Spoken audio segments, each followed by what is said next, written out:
en concierto universal. Desde el alto cielo baja el Salvador para beneficio del mortal. Montes y collados fluyen leche y miel, y abundancia esparzan y solar.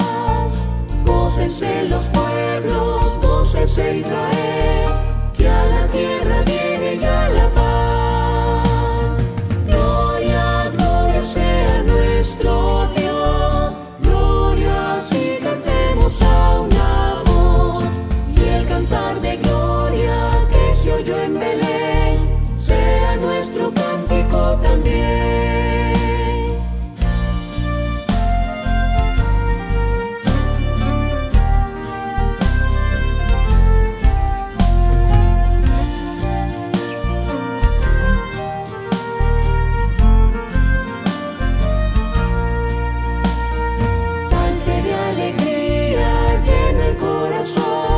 La abatida y pobre humanidad, Dios se compadece viendo su aflicción y le muestra buena voluntad.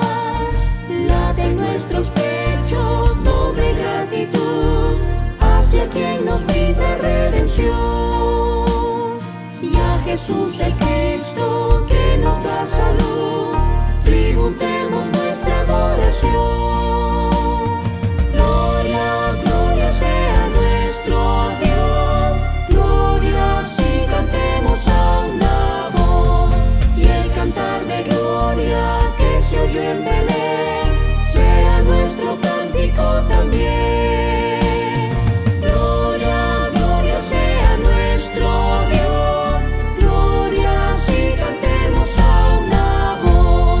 Y el cantar de gloria que se oyó en Belén sea nuestro cántico también.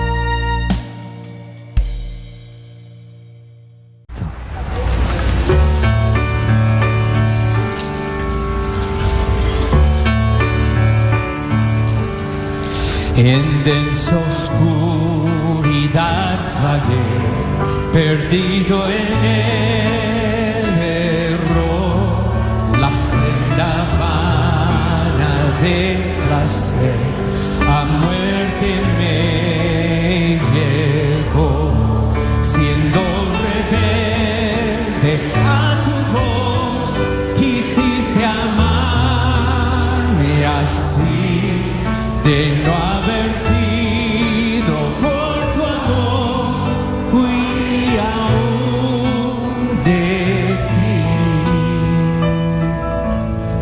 En rumbo a mi perdición, indiferente aún de mi tu triste compasión, me guiaste a contemplé tu gran bondad, sufriste tú por mí, morir en mi lugar, tu gracia recibí.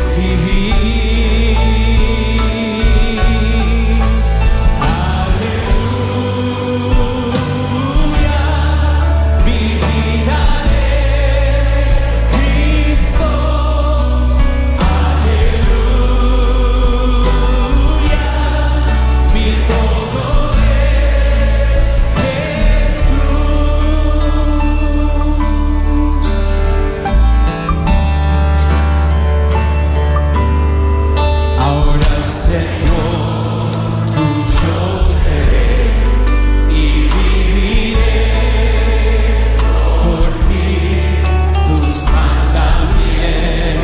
seguiré por tu poder en mí. Usa mi vida, oh Señor, como lo quieres.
mi vida es Cristo. Aleluya, mi todo es Jesús.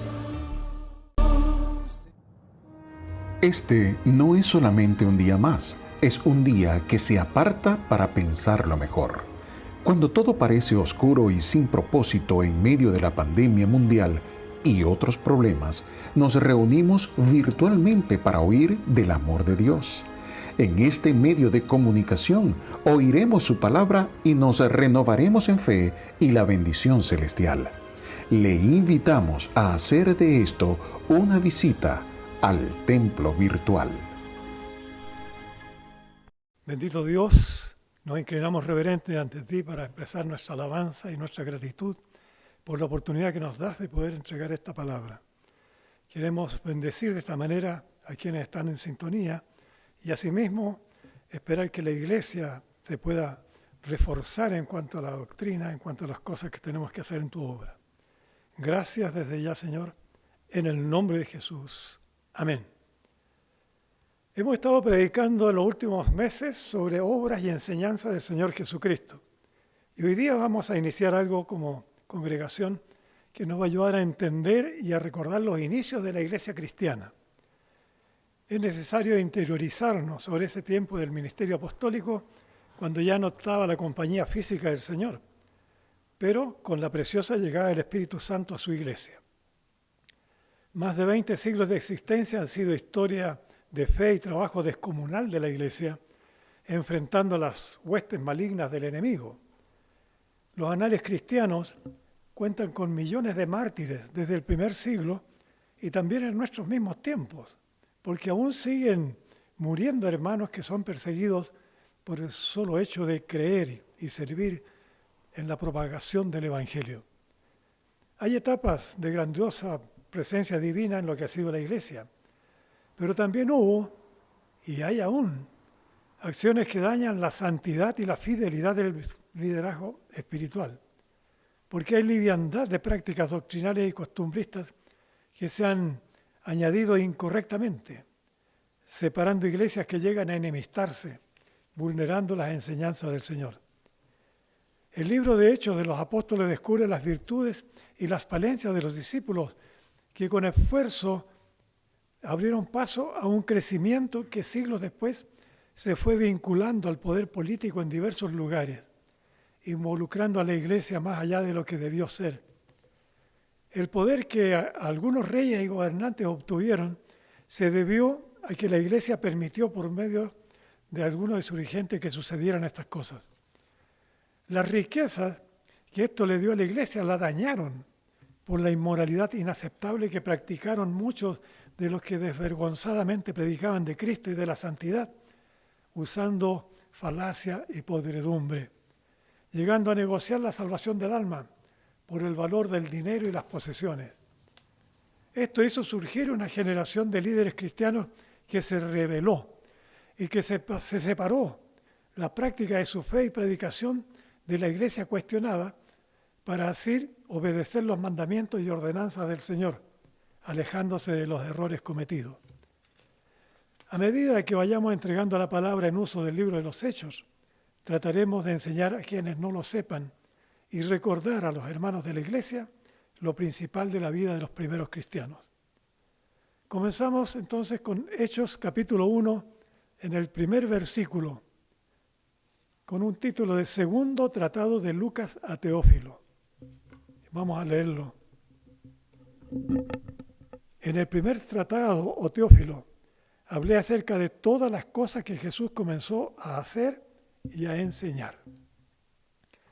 Lucas es el autor reconocido del libro de los Hechos de los Apóstoles, que es una continuación del Evangelio del mismo Lucas. El versículo inicial de este libro indica que es un segundo tratado que le envía a Teófilo, que al parecer era un importante personaje romano que debe haberse interesado sobre Jesús y la iglesia incipiente. La obra de Jesús y sus ricas enseñanzas son lo que Lucas envía a Teófilo por medio de su Evangelio y el de los Hechos.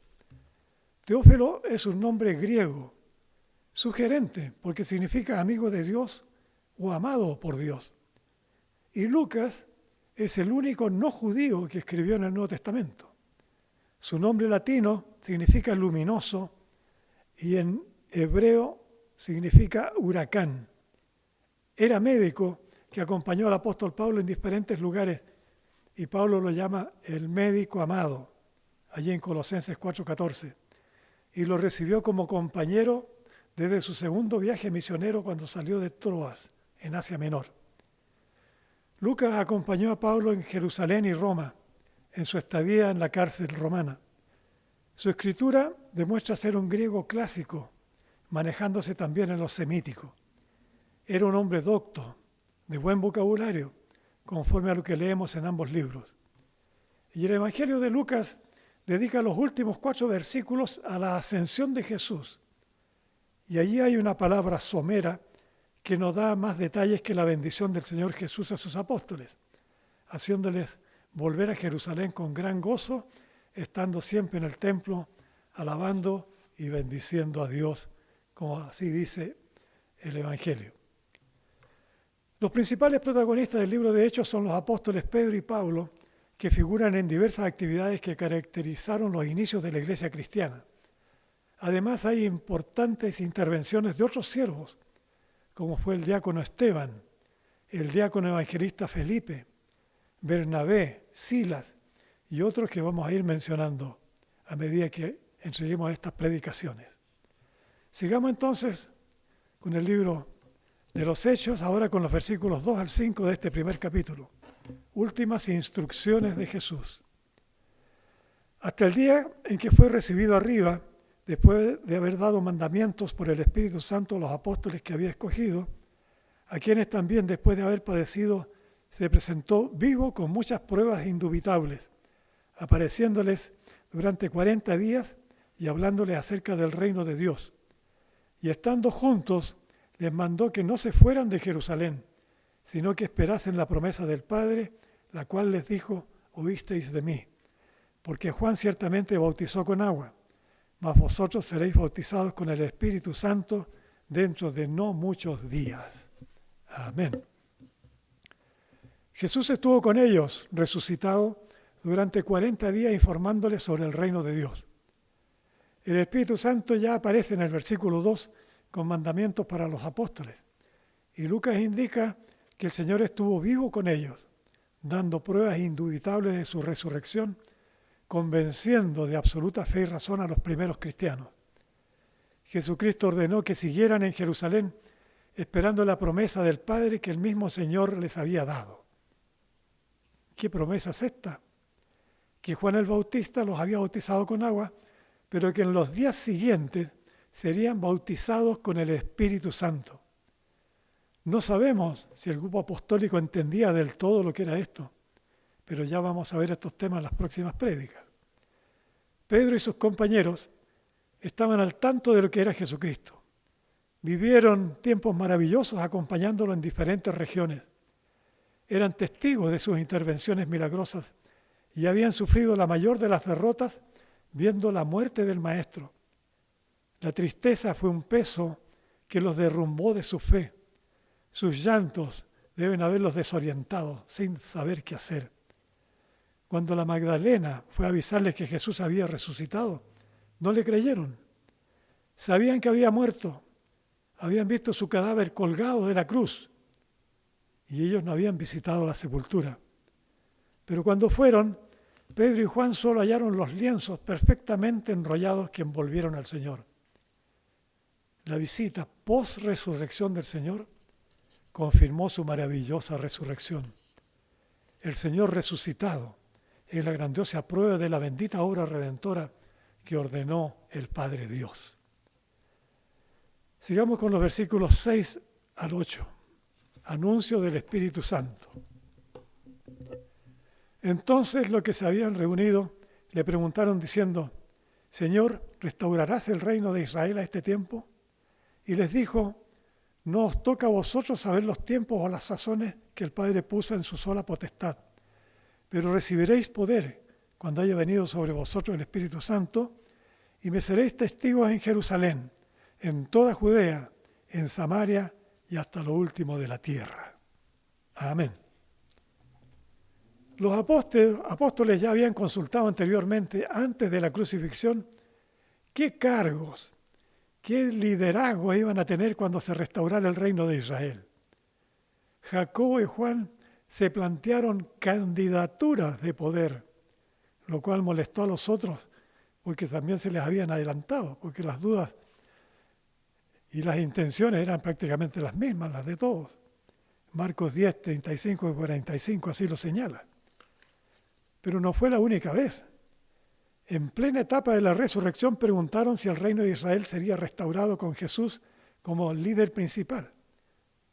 Y era como preguntarle, ¿y qué de nosotros?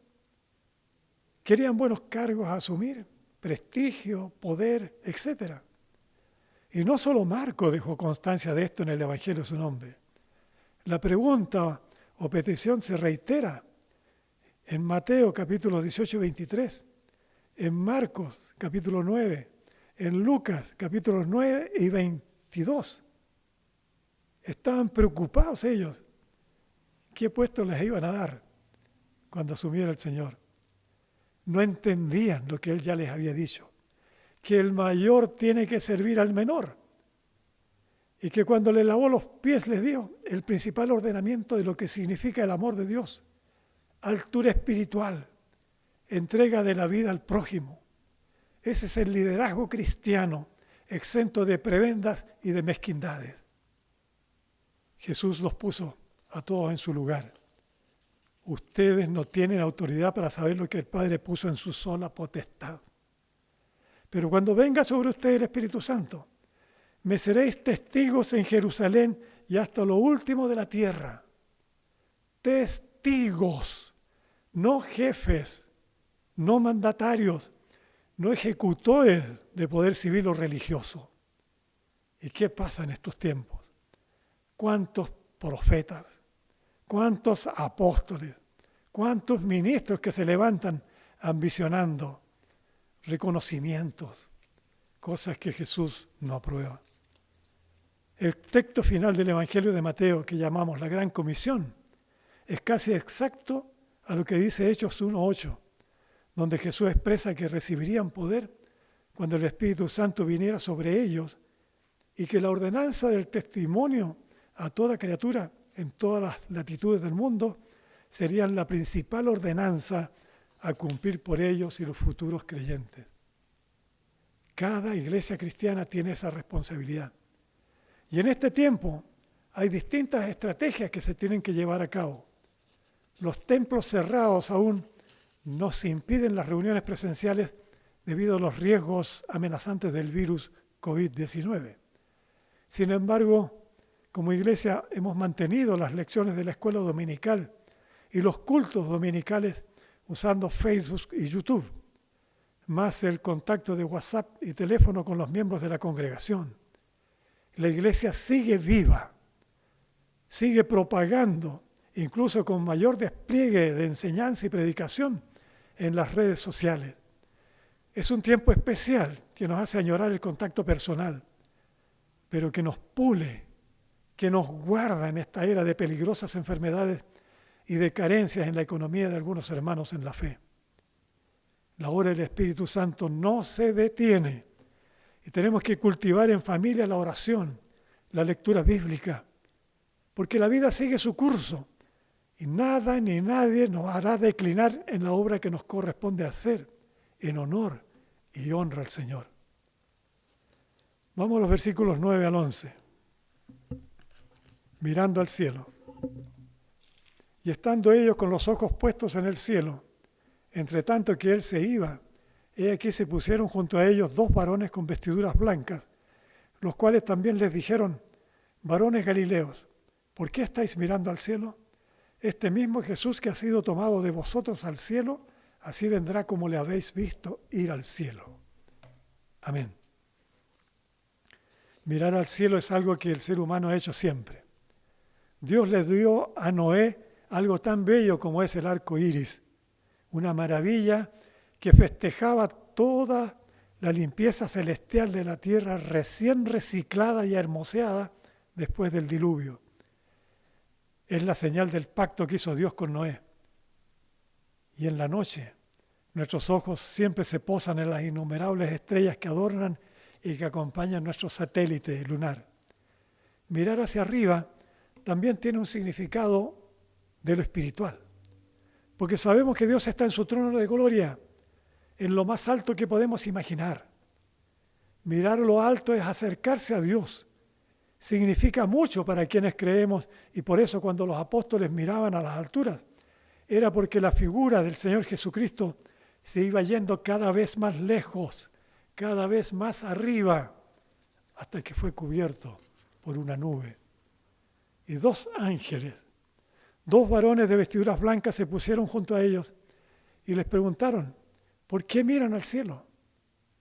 Y qué importante fue lo que informaron, que el mismo Señor Jesucristo, que había sido tomado para ir al cielo, de la misma manera regresará a esta tierra. Es la palabra que más proclamamos en el Evangelio. La segunda venida del Señor a esta tierra. Las señales de su pronta venida que están casi todas cumplidas. El estado en que está el planeta Tierra lo necesita. La carnalidad extrema que vive este mundo lo ha llevado a lo peor. Pero Cristo vendrá y arrebatará a su pueblo para unirlo a los que ya partieron a la gloria eterna. Decimos amén. Y vamos a leer ahora varios versículos que tienen que ver con la elección del sucesor de Judas. Matías toma el lugar de Judas. Entonces volvieron a Jerusalén desde el monte que se llama del Olivar, el cual está cerca de Jerusalén, camino de un día de reposo. Y entrados subieron al aposento alto donde moraban Pedro y Jacobo, Juan, Andrés, Felipe, Tomás, Bartolomé, Mateo, Jacobo, hijo de Alfeo, Simón el celote y Judas, hermano de Jacobo. Este es otro Judas, por supuesto.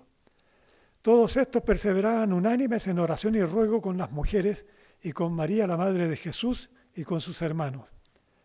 En aquellos días, Pedro se levantó en medio de los hermanos, y los reunidos eran como 120 en número, y dijo, varones hermanos, era necesario que se cumpliese la Escritura en que el Espíritu Santo habló antes por boca de David acerca de Judas, que fue guía de los que prendieron a Jesús, y era contado con nosotros, y tenía parte en este ministerio.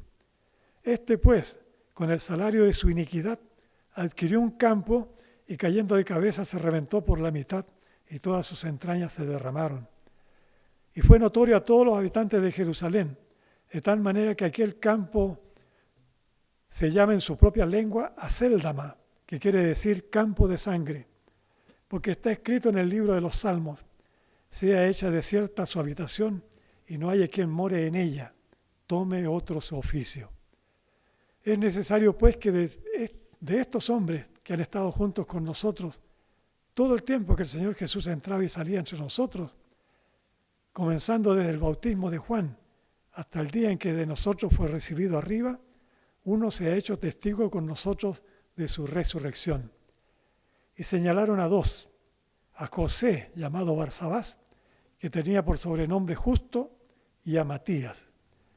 Y orando dijeron, tú, Señor, que conoces los corazones de todos, muestra cuál de estos dos has escogido, para que tome parte de este ministerio y apostolado de que cayó Judas por transgresión para irse a su propio lugar. Y les echaron suertes, y la suerte cayó sobre Matías, y fue contado con los 11 apóstoles. Amén. El grupo de los 12 estaba incompleto por la traición y muerte de Judas. Y la elección de Matías como reemplazante restableció el número 12, importante por su significado en el grupo que formó el Señor Jesús. Son 12 las tribus que formaron el pueblo de Israel con los hijos de Jacob y sus descendientes. Nación que todos saben se propagó en tierra extraña, en Egipto, y que peregrinó 40 años por el desierto bajo el liderazgo de Moisés y llevada con hechos sobrenaturales por el mismo Dios a la tierra que le había prometido a Abraham. El Antiguo Testamento revela que el número 12 es también completo, señalando desde Sem hasta Jacob, que hubo 12 patriarcas. El libro de Apocalipsis reitera 187 veces el número 12 en diferentes aspectos. El 12 es número significativo, gobierno perfecto, que se deriva del número 3, que nos habla de la Trinidad de Dios, multiplicado por el número 4, que es la representación de lo humano. Echar suertes para definir dudas es un asunto difícil de aceptar como hijos de Dios. Y les digo por qué. Hay opiniones diversas, porque en la Biblia hay varias veces en que se definieron de esa manera situaciones que no siempre fueron las mejores. En el Antiguo Testamento hay varias que no estuvieron de acuerdo en lo que Dios hizo. Si tienen lápiz y papel, le invito a que escriba allí algunas citas que le voy a dar, que no las voy a leer, pero le voy a decir cuáles son para que usted las pueda ver en su casa. Todas las veces que se hicieron estos sorteos respecto a algunas cosas y referente a personas, pueden ver primer libro de Samuel, 14:41, Jonás, 1:7, Números, 26, versículos 55 y 56, primer libro de Crónicas, capítulo 24, versículo 5 y capítulo 25, versículo 8. Y Salmos 22, 18. Este último es el sorteo de las ropas del Señor Jesús en su crucifixión, que encontramos en Mateo 27, 35. En la elección de Matías, tal vez se apresuraron al no esperar que el Señor les mostrara el reemplazante de Judas, porque Matías no tiene ninguna referencia posterior en el Nuevo Testamento. Algunos piensan que el 12º apóstol tendría que haber sido Pablo, para lo cual habrían tenido que esperar un tiempo. Lo más importante de este inicio de Hechos es la ascensión del Señor Jesucristo, etapa que dio aparición al Espíritu Santo en la iglesia, tiempo grandioso que está en la vida de cada hijo de Dios, manifestación de gloria para todo el pueblo cristiano, en la era de preparación para la nueva venida del Señor Jesús, que en breve va a venir a buscar a su iglesia. Les invito a orar en este momento. Adoramos tu glorioso nombre. Te damos gracias, bendito Dios, por la palabra que nos has entregado. Queremos en este momento rogar por cada persona que está en este instante sintonizándonos, por todo lo que significa la venida del Espíritu Santo, a través de lo que testificó el mismo Señor Jesucristo a los apóstoles.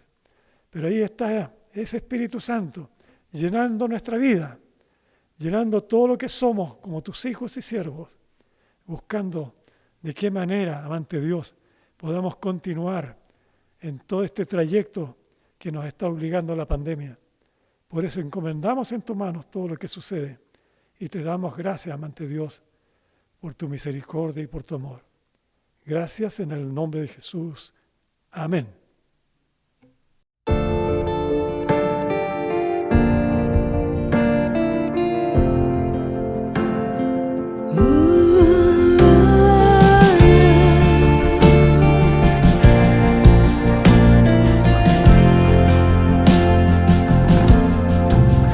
El mercado está vacío y las calles solas están, los trabajos están quietos, terminó el cosechar, los aviones van sin rumbo y no hay nadie en el control, todo queda suspendido a la entrada del gran rey.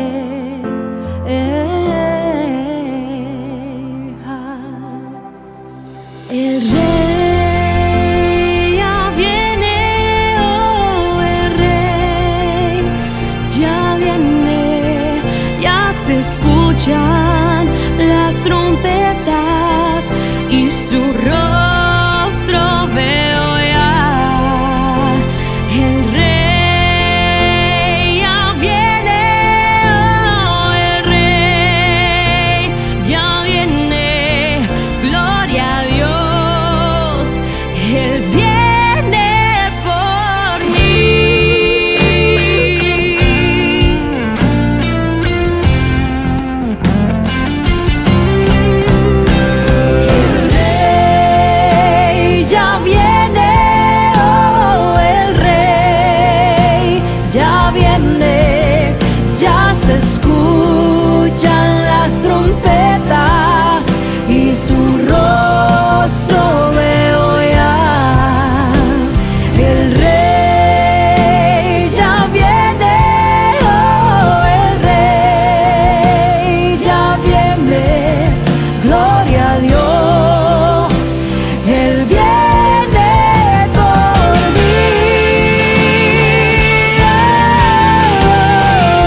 su sangre